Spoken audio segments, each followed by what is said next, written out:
Welcome to the Midlife Truth Bomb Show with Dr. Tayo and WomentorCaz. Now, you know who we are. And if you were watching the last episode, I said to Dr. Tayo, I have something I want to ask her.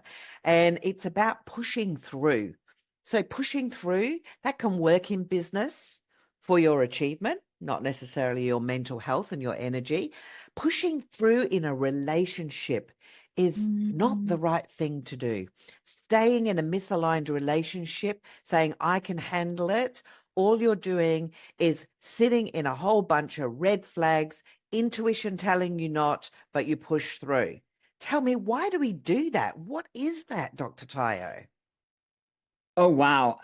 Not being able to distinguish, people sometimes just have one track, and they think that what they can do in business applies to every other part of their lives.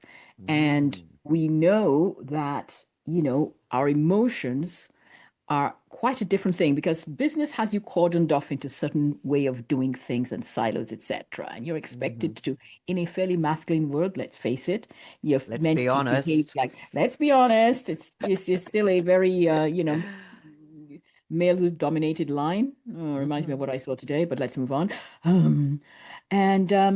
So everybody thinks that, women included, that they just have to keep on pushing, that that's the only way to be.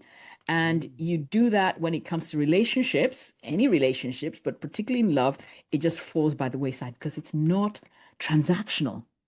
Yes. It's not a transaction. It is a meeting of spirits, of minds, of emotions. And we know that they can be quite complex before you get to the point of flow. Until you get to the point of flow, there's a bit of experimentation, there's a bit of dance around, there may be a bit of, angst around it. But before you get to flow, and when you're in flow, there is no push in flow. Flow just does what it's meant to do. There is no push. Yes. And they say that when you start with what it is that you're looking for, whether it's a goal or whether you're aligning it to the universe, whatever manifestation we're talking about, when things are right, there's a flow. If things flow, you're in alignment. And I love that you brought that up, because one of the challenges that we have as successful women, we do live in our own masculine a lot when it comes to being in the workplace for a number of reasons. I know that it's my Historical. mine Historical. That's the it's only way needed. women could break into higher levels, to be like a man, which is unfortunately But I against biology. but I don't be like a man, but I do have that strong masculine side that makes me strong, committed. And sometimes what happens for me, and this is my truth, sometimes what happens for me is I forget to put on my feminine side.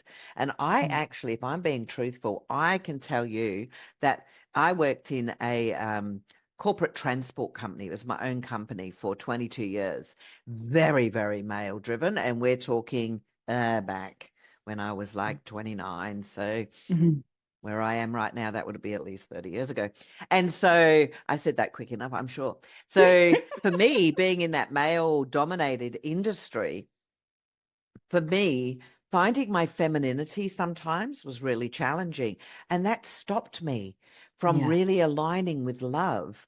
And so I really had to work hard on that to allow my feminine to come out.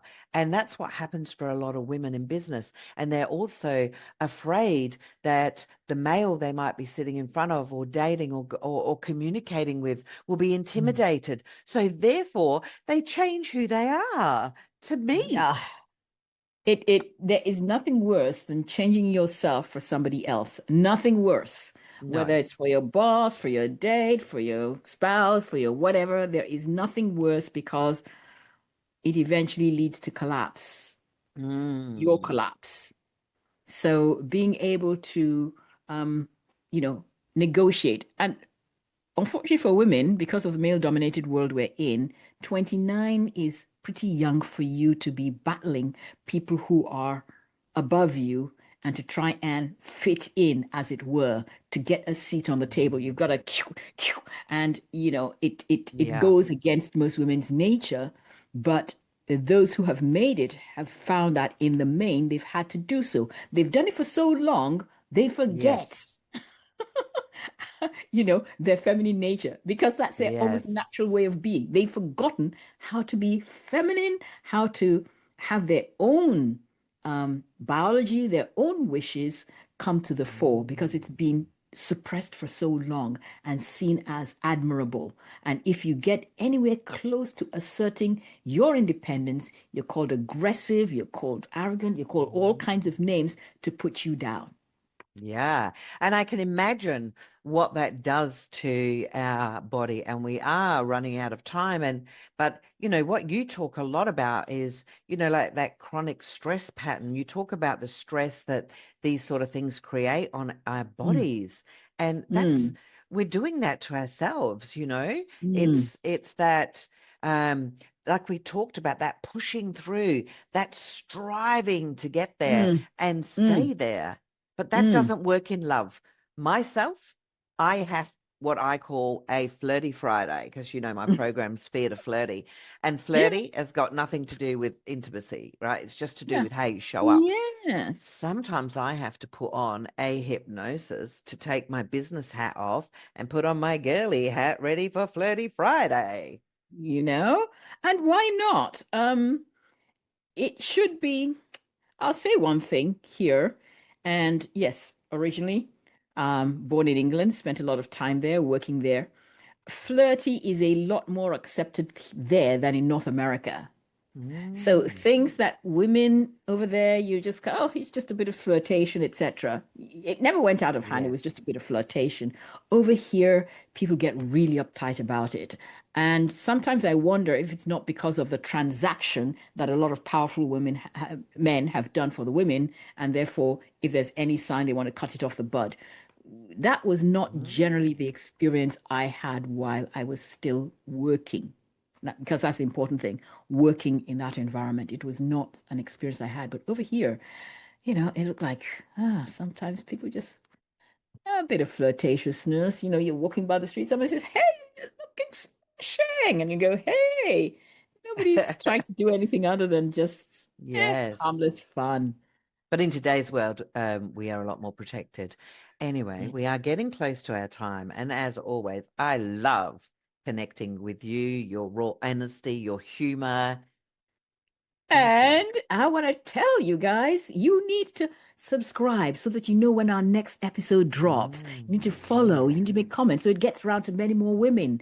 And for the Mm. next time, you're going to keep this on your diary. It's going to be about brain fog or intuition, how to tell the difference in Mm. dating. You're going to have to want to wait for that, Ooh. but you prepare for that by subscribing. So see you then. I'm excited. I reckon you're going to ask me one of those tickly questions in this next one, You based better on believe what you it. said we'll be You talking better believe about. it, baby. Ah, ciao, Okay. Bella.